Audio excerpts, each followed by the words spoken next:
Welcome to the Build Smart, Lead Strong podcast on the Michigan Business Network. My name is Jennifer Deamud, Executive Director of the Manufacturing Growth Alliance, also known as MGA. We are talking with an innovative Michigan-based manufacturer who is an industry leader in providing both permanent magnetics and electromagnetics for work holding, lifting, fixturing, conveying, and magnetic separation. Let's welcome Dennis O'Leary, Chief Business Development Officer for Industrial Magnetics. Thank you for being here with us today, Dennis. We appreciate you having a conversation with us to provide insight into industrial magnetics and the manufacturing industry. Oh, you're welcome. Thank you very much for having me. Looking forward to our chat. Excellent. All right. So, of course, doing a little investigative work on industrial magnetics prior to our conversation, I noticed a great video on your website, and it's all about industrial magnetics. So I have a few questions related to what was shared in that video, but first, will you share with us a little bit about industrial magnetics? Well, yeah, sure. It's an exciting time for us. We just completed another acquisition. We're a Michigan-based company. We've been up in Boyne City for about 30 years now. The company was originally founded in Ferndale, Michigan. Okay. It's been a great growth for us, and 60 years is quite an accomplishment. So we'll be celebrating that as the calendar turns. There's a lot of growth opportunity for us, but we started out as a small manufacturer providing little electro and holding magnets to the automotive industry in the Detroit area. And have since expanded to, obviously a multi-million dollar company with a broad reach. We sell around the world, but primarily in the Americas, North, Central, and South America. We were 100 employees strong now here in Boyne City, and looking to continue that growth. Oh, that is absolutely fantastic. Small businesses are the heart of all of our communities. They certainly are. Throughout Michigan. Yes. Will you share with our audience your 4 main product groups and what's unique about each group? Sure. You hit on those a little bit earlier in the introduction, but our Tramp Metal group is what we call our separation product line. So if you were to go to a mining facility or lumber harvesting, coal-fired power plant, a food processing plant, anywhere that there may be metal that may be in the product flow, that's considered a contaminant and can cause from mild issues to catastrophic issues such as food recall instances. Our separation line will ensure that we pull that contaminant out of the product flow to help protect capital equipment as well as the consumer who may be utilizing that product. The automation group is quite different. Our automation group is automated lifting, handling, really material handling applications. If you think about the automotive industry or any type of sheet metal fabrication, building construction, lifting heavy beams, plate, sheet stock, stamping out door panels for automobiles, things along that line. We make automated magnetic end of arm tooling and pick and place lift magnets, as well as large spreader systems to pick up large pieces of plate steel, nested pipe, bar stock, product of that nature that might be going through foundry or metal service center, or ultimately end up in the fabrication department of anybody constructing something out of ferrous steel. Our Magmate group is our one product group where we have standard broad SKUs, off the shelf, pick, pack, ship. You'll find our Magmate brand in every major catalog, whether that's Grainger, Fastenal, McMaster-Carr, MSC, et cetera. And we have literally thousands of SKUs, and we keep stocking that product. So if somebody orders by 2 o'clock, we'll pick, pack, and ship it that day. And that is standard work holding, lifting, fixturing, anything from tool holders to work holding chucks to self-contained, energy-free, rare earth on-off lift magnets and pocket tools, pickup tools, magnetic pens, light-up kits, anything that may be used in really a broad array of manufacturing environments. And then finally, our 4th product group, which is kind of our newest. We were an early adapter to what we call a correlated magnetics technology, which is programmable magnetism. It's a lot to get into, but generally magnets are dumb technology. They're energized north to south. You have, your standard pole strength, and either it works or it doesn't work. This programmable technology, you can change frequency and amplitude and do a lot of very unique latching on-off mechanisms, attract mechanisms with this technology. So it really, it exists in a totally different manufacturing environment than our other three product groups. You can think about some sort of a non-mechanical latch, for example, for holding on a cell phone case, or clipping your biking shoes into your street bike. A lot of different applications that are way away from our normal day of dealing with the Ford Motor Companies and the food manufacturing plants and DTE Energy at a coal-fired plant. This is a very different technology, but all four add up to very meaningful business and the ability for us to continue to maintain a solid footing in this community with 100 employees and families that we love to support, help support because they support us. Well, you certainly know magnets, that's for sure. And you're a problem solver for your customers, I'm sure of it. Can you provide us with an example of problem solving for one of your customers? Yeah, I think probably the easiest thing for most consumers, most of the general public to recognize is the food recalls. There's we see them every month or every 2 months, or now with the continuation of technology, you buy something and it's traced right back to you. So if there is a contamination issue, whether it's a metal fragment in some dry goods, or we've seen it in all sorts of foods over the last few years, but that's typically where we may get called in and have gotten called in, whether it's a macaroni and cheese manufacturer, or it's a pre-made salad mixes that come in a bag, whatever it might be, where they're going to call us in and say, hey, we've got a metal contamination issue. Where do we need to put magnets in our plant? Do we put it at the receiving end, through the process stream, or at the very final inspection, as many of them call it, to try to ensure that we can get the metal out of that product before it gets into the consumer's hands? That's a pretty typical custom solution. On the opposite side, more the automation side of our business, where we get into ergonomic lifting, instead of having somebody who's making very unnatural motions and having back injuries and out of time workplace accidents, we design and manufacture an entire broad scope of very custom solutions to pick up unique pieces of steel in unique orientations. Maybe we have to rotate them, turn them over, get them into a machining center, and then do the reverse operation as it exits the machining center. But things like that, where prior used to be just brute strength trying to pick up big pieces of steel, and there's more intelligent, effective, efficient, and safer ways to do that. And that's some of the solutions we offer. Fantastic. You mentioned earlier celebrating 60 years in 2021, which is right around the corner. So that means you've been in business calculations, since 1961. Correct. I noticed through my research of your company that, your products are American made, Michigan made. How important is it to Industrial Magnetics to be a Michigan company? Well, I think it's really important. We're proud of the state. Just about everybody who works here is born and raised somewhere in the state of Michigan. We do just like our competition, we do have some product that comes from the Pacific Rim, and that's based upon availability. Virtually all the world's raw material, magnetic material, is harvested in China. So there are some instances, but we have done as a good job and continue to try to reshore as much of our product that we used to buy, resell, as we call it, from overseas. And have moved that into our manufacturing facility here.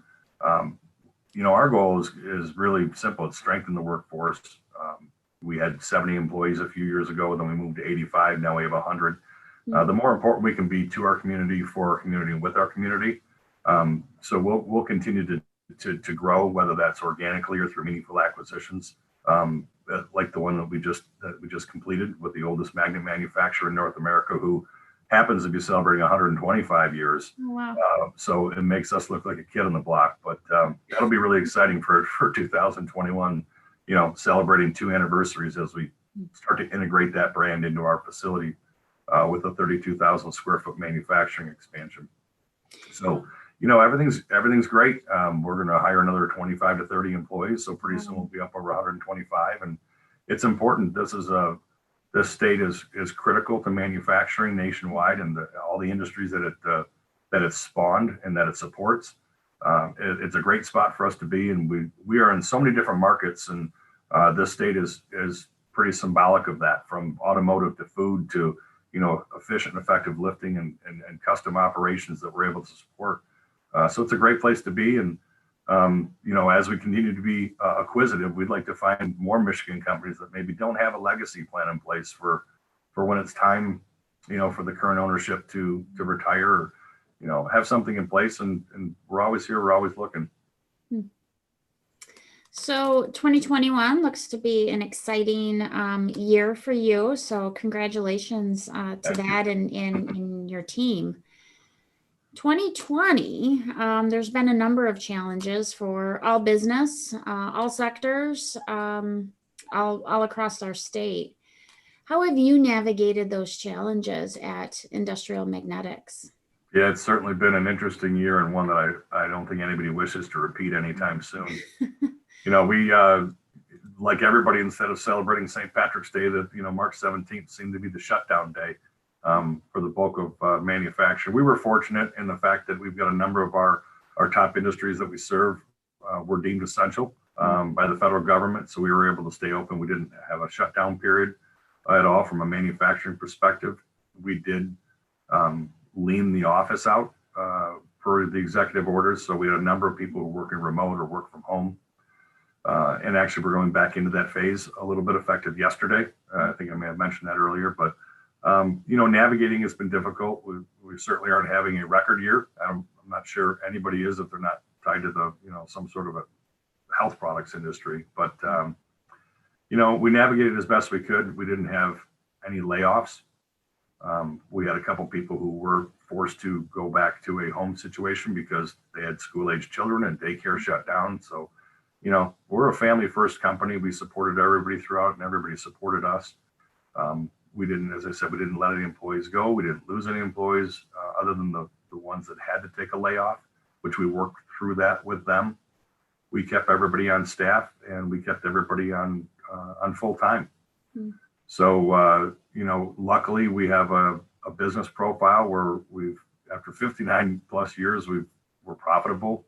We know how to run a business, and the employees have been fantastic. I think everybody's suffering from COVID fatigue. Yeah. So as we kind of venture into the second phase, if you will, it's kind of more of the same. And how long is it going to last? But there's a lot of power and positivity, and I think everybody's looking forward to when we can, get back to some sort of steady state or normalcy.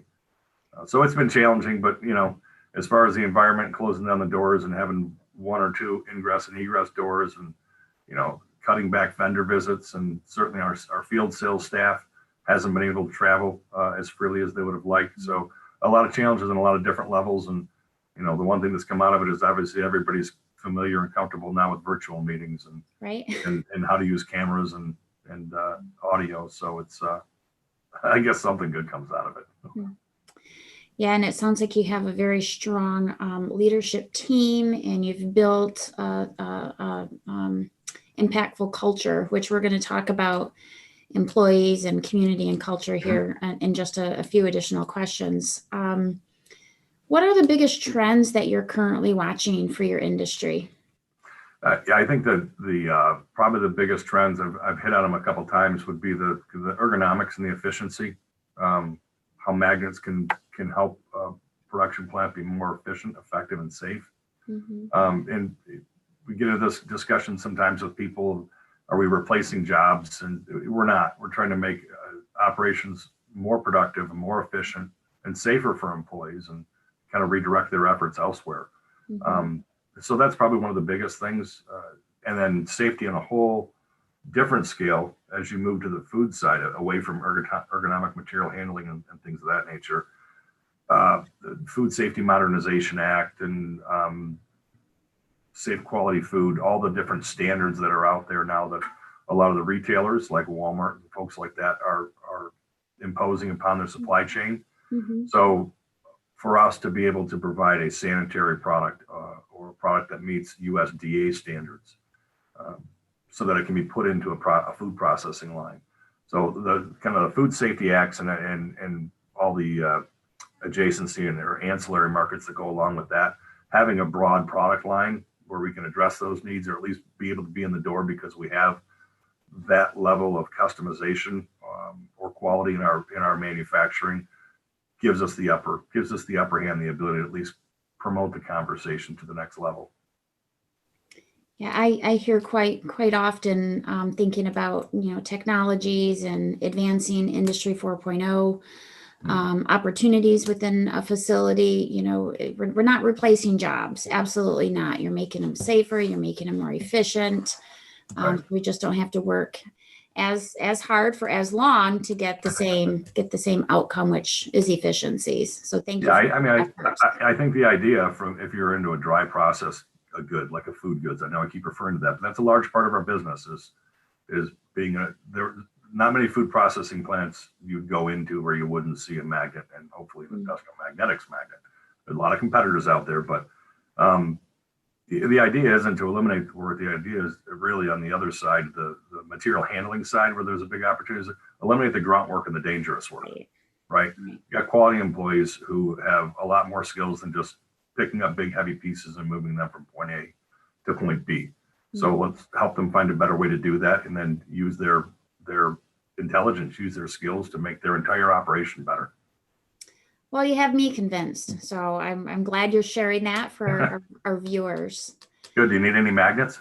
Well, hopefully, if anyone needs magnets, you can contact Dennis. Um, so, what are the biggest opportunities you see in the next 3 years? I know you spoke about acquisitions a little bit. Do you want to expound on that and talk a little bit more about opportunities for 3 years out? Yeah, I think for us, it's both organic and inorganic. We're a very mature industry. I have this discussion with the investment team quite a bit that if you don't think that we're mature, we just need to point to the fact we just bought a company that's celebrating 125 years next year.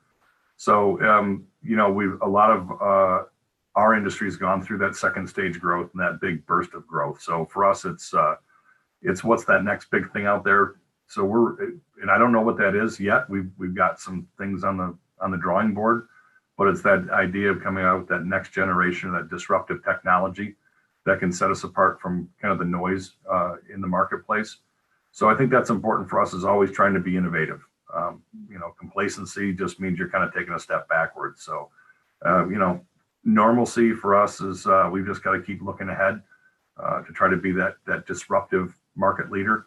And I think in addition to that is the acquisition. So if it's something that we can manufacture here, we have room to absorb it into our facility. If it's something we don't, and there's an acquisition that's possible, that's meaningful, that it fits into what we do, and it isn't so far out there. I mean, I doubt we'd go and buy somebody who manufactures garbage cans, but we are a fab shop. So, if it fits our value stream and our workflow, we're open to any discussion. But I think those are probably the things: are what is our current technology? How do we get it to the next level and be disruptive in a positive manner? And then what other acquisitions are out there that we think can be have a positive effect on the size of our workforce and our community? Well, it sounds like you're certainly a company to watch in the upcoming years. So I hope so. I'm sure I'll be watching your growth. One challenge for many manufacturers that I get the privilege to talk with is workforce. Many manufacturers right now are unable to grow because they don't have a solid workforce, and there's a variety of reasons for that. Right. Sounds like you have a stable workforce. You've been leveraging them, throughout, the pandemic and moving forward, you're hiring. So how does Industrial Magnetics leverage your company culture to attract and retain talent? Yeah, that's you can't really fake that, can you? I think our culture is probably the most important thing. We talk about family first. If anybody needs whatever any of our employees need within reason, I can't think of the last time, and I've been here 21 years that we've, been in a denial phase from a management perspective. So our employees and their families are the most important thing. I mean, they make the company go around. So for us, culture is extremely important. Things that we talk about empowering the employees right now with this expansion we're going through, as I mentioned before, kind of these value streams, and having the employees in each of these value stream departments determine what's the best physical layout to be able to manufacture that product. So ownership, I think, is, servant leadership and ownership, letting the entire staff make decisions We have a very low water line, and by that terminology I used to use when I was in the golf business, but we're a lot more on the beg forgiveness than ask permission side of the equation than the opposite. I think people need to be empowered to make decisions, and if they make mistakes, that's okay. We all need to learn from those. So, for us, it's great, and I think it plays out when we do need to hire somebody. Very often, it's word of mouth. Yeah. Rumor has it we're going to hire a couple people, and we've got an employee who has a friend who has a friend, so on and so on. We very rarely have to post job postings, whether local or through temp agencies or monster.com or any of the, whatever the sites are. You don't even know them. I don't. Monster.com is like, that's so 2010s, right? For us, it's we get people knocking on the door when they know that there's a job opening. So that's not boasting. That's just that's 60 years of growth and pride. Mm-hmm. And I think that means that word of mouth comes from within the facility. So that says to me that the bulk of the employees enjoy working here and they enjoy the experience. We pay well, we're fair. And we do a lot of things. We do the Friday Jeans for Charity that goes to local charities every quarter. We have Adopt a Highway programs. When we have good months, we make lunch for the employees, or, if it's a hot day, we surprise them with the ice cream bars at 3:00 or whatever it might be. Mm-hmm. Fun things, silly things, just kind of trying to think of outside the box and make the experience a little bit better. And that's not to say it's not challenging up here in this environment. As you said, it's the density is, the population density is pretty low.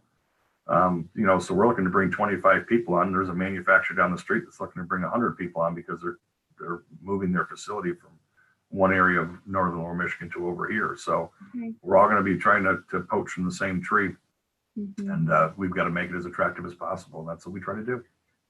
Well, I know many manufacturers are looking at culture and looking at what is their culture like inside their facility. And I think more than ever, that's become apparent during this pandemic, where connection to employees, connection to community, connection to family, it's been there for a lot of manufacturers, but I would say it certainly has elevated. And now there's even more of a need to embrace the right culture in order to attract and retain. So your insight, I'm confident, will help a lot of manufacturers. Hopefully not that manufacturers that's coming in down the road. We like them. We just don't want them to take any of our employees. I mean, that's kind of natural, right? Self-preservation. So, well, I just have one more question for you, Dennis, and you really touched on it a little bit with your response to the last question about attracting and retaining. And that is, how do you support your employees and community? You have a family-oriented environment with 100 employees. And I saw in the video that the average employee is about 15 years there. Talk about dedicated. But do you want to add anything to how you support employees and communities? Yeah, well, I think it's the timing of this is interesting because yesterday every month we give our employees their anniversary month. So we had they get a little gift from us, and yesterday we had 8 employees. Between those 8, we had 140 years of experience. So far outweighing the average of 15. But yeah, generally people who work here don't leave, and we've had a number of employees who've left for greener pastures or tried to start their own endeavor and it didn't work. And I can think of a handful that we've brought back gladly, and we're fortunate that they felt open enough to say, hey, I gave it a shot, it didn't work, and I come back and work there. We just try to be a good place to work. As I said, we're family first. If you make a mistake, so what? A lot of things that we do, whether it's supporting the local, whatever it might be, police department, fire department, helping put equipment at the high school, for a class, for a machining class, purchasing a portable defibrillator for the health department downtown. There's the things that we do. Everybody exists in this or in the surrounding communities. So it's important for us we can't act like some sort of a national, a national level employer when we're really a local level employer who serves customers on a national basis. But every single person here, we're a very flat organization. We don't talk about top to bottom. We talk about side to side. So everybody brings a lot to the table. And I think generally we're appreciative of that. This year has shown that I think you need to be more appreciative, and you got to be really inventive in the ways that you show that, because so many people who are in a fatigue mode or who are working remote, and you've got to have those touch points to make sure they still feel engaged. And I think by and large, we've done a good job of that. Well, that concludes my questions for the day, Dennis. Is there anything that you'd like to share that maybe I didn't ask during our conversation? No, I think this was great. I appreciate having the opportunity to get on and chat a little bit about our little piece of heaven up here, and looking forward to the future. Super. Well, thank you, Dennis, for being on our show today. We will be watching how industrial magnetics continues to make a difference in the industry and in Michigan. And if you are in need of magnetics, you can go to magnetics.com and check out the website, check out the video. Fabulous, fabulous company right here in Michigan. You've been listening to the Build Smart, Lead Strong podcast on the Michigan Business Network. Join us for our next podcast when NGA talks with a small manufacturer in another sector of manufacturing.